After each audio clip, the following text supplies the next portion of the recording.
Bonjour, bienvenue sur ma chaîne Bâtiment Clair. Aujourd'hui, nous allons voir quel est le meilleur isolant dans l'habitat. Pensez à vous abonner, commenter et activer la cloche pour voir mes prochaines vidéos. Une maison mal isolée peut perdre jusqu'à 30% de sa chaleur par le toit, et plus de 20% par les murs.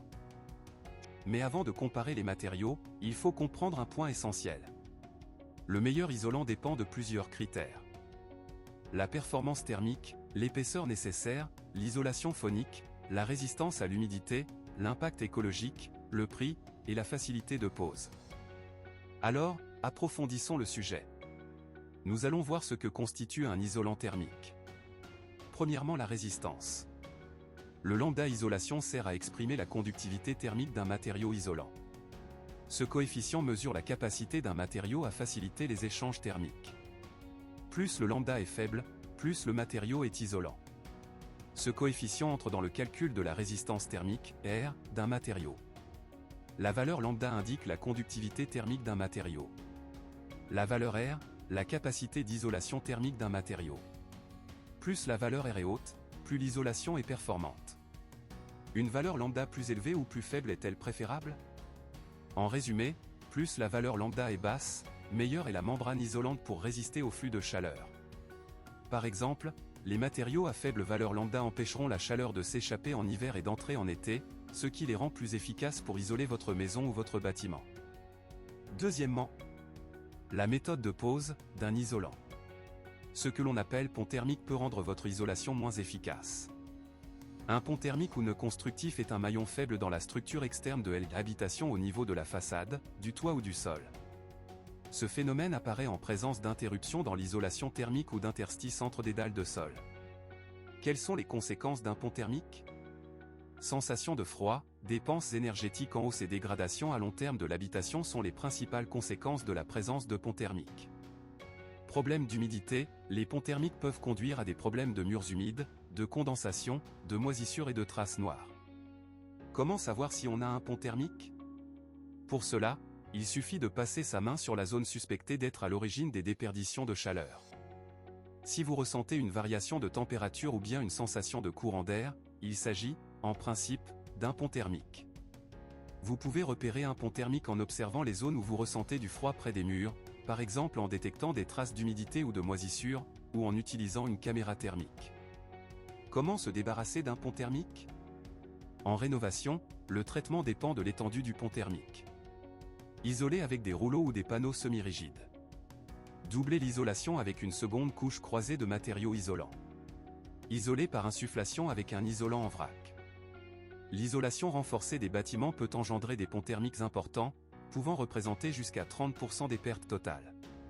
Ceci peut compromettre les efforts d'isolation et contribuer à l'écart de performance énergétique entre les besoins prévus et réels du bâtiment. Pourquoi croiser la laine de verre? Pour les rouleaux, on privilégiera une pose en deux couches croisées pour éviter les ponts thermiques au niveau des solives. Est-il possible de croiser de la laine de verre et de la laine de roche? Lorsque vous envisagez d'isoler votre maison, vous pourriez vous demander s'il est possible de combiner différents types d'isolants pour obtenir de meilleurs résultats. Eh bien, la réponse est oui, mais avec une condition importante à respecter, il ne doit pas y avoir de pare-vapeur entre les deux isolants. Pourquoi du papier kraft sur de la laine de verre? La laine de verre en rouleau, sur l'une des faces du rouleau, l'isolant est pourvu d'un revêtement en papier kraft ou en aluminium. Cette couche, destinée à être posée du côté chaud de la pièce, joue le rôle de frein vapeur. C'est possible de superposer des couches d'isolant en respectant certains critères. Adapter les épaisseurs d'isolant, les types d'isolant, les endroits de l'habitation à isoler. Il faudra que l'isolant du côté froid soit l'équivalent des 2/3 du R global. L'isolation des combles perdus par insufflation annule les ponts thermiques en comparaison d'une pose en rouleau ou en plaque si ceux-ci ne sont pas croisés. Troisièmement, quel est le meilleur isolant pour le déphasage thermique? La ouate de cellulose pour son excellent déphasage thermique. La laine de bois pour ses performances équilibrées, et sa variante fibre de bois quand la problématique de confort d'été est importante. Quel est le déphasage thermique de la laine de bois? La protection contre la chaleur. Le déphasage thermique est le temps de transfert entre la température extérieure maximale et la température intérieure maximale. Dans l'exemple ci-contre, le déphasage de l'isolant fibre de bois est de 10 heures entre 14 h et minuit. Le déphasage thermique mesure donc la capacité d'un isolant à retenir la transmission de la chaleur du côté externe, en contact avec l'air extérieur. Et au côté interne, en contact avec l'air intérieur de l'habitat. Comment isoler un mur froid de l'intérieur? Les meilleurs matériaux isolants pour isoler un mur froid de l'intérieur sont la laine de roche, la laine de verre, la ouate de cellulose sous forme de panneau, le polystyrène extrudé, le liège. Quel est le meilleur isolant pour un mur froid de l'extérieur? La laine de chanvre en grandissant, elle a besoin de très peu d'eau et se place donc en bonne position des isolants les plus écologiques. Vous pouvez l'utiliser en vrac pour l'isolation des combles, mais la laine de chanvre est efficace sous forme de rouleau ou de panneau pour l'isolation des murs par l'extérieur. L'isolation du sol permet de réduire les déperditions de chaleur par le plancher de votre maison. Pour isoler votre sol, commencez par poser un isolant, tel que des panneaux de polystyrène extrudé ou de liège.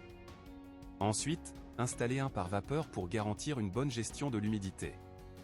Enfin, coulez une chape liquide avant de poser le nouveau carrelage. Ce sont d'autant de manières de créer une couche protectrice entre votre habitation et le froid, rendant les pièces plus chaudes et plus confortables, surtout en hiver. Elle peut également réduire vos factures d'énergie en diminuant vos besoins en chauffage. Conclusion. Alors, quel est le meilleur isolant? La vérité, c'est qu'il n'existe pas de solution universelle.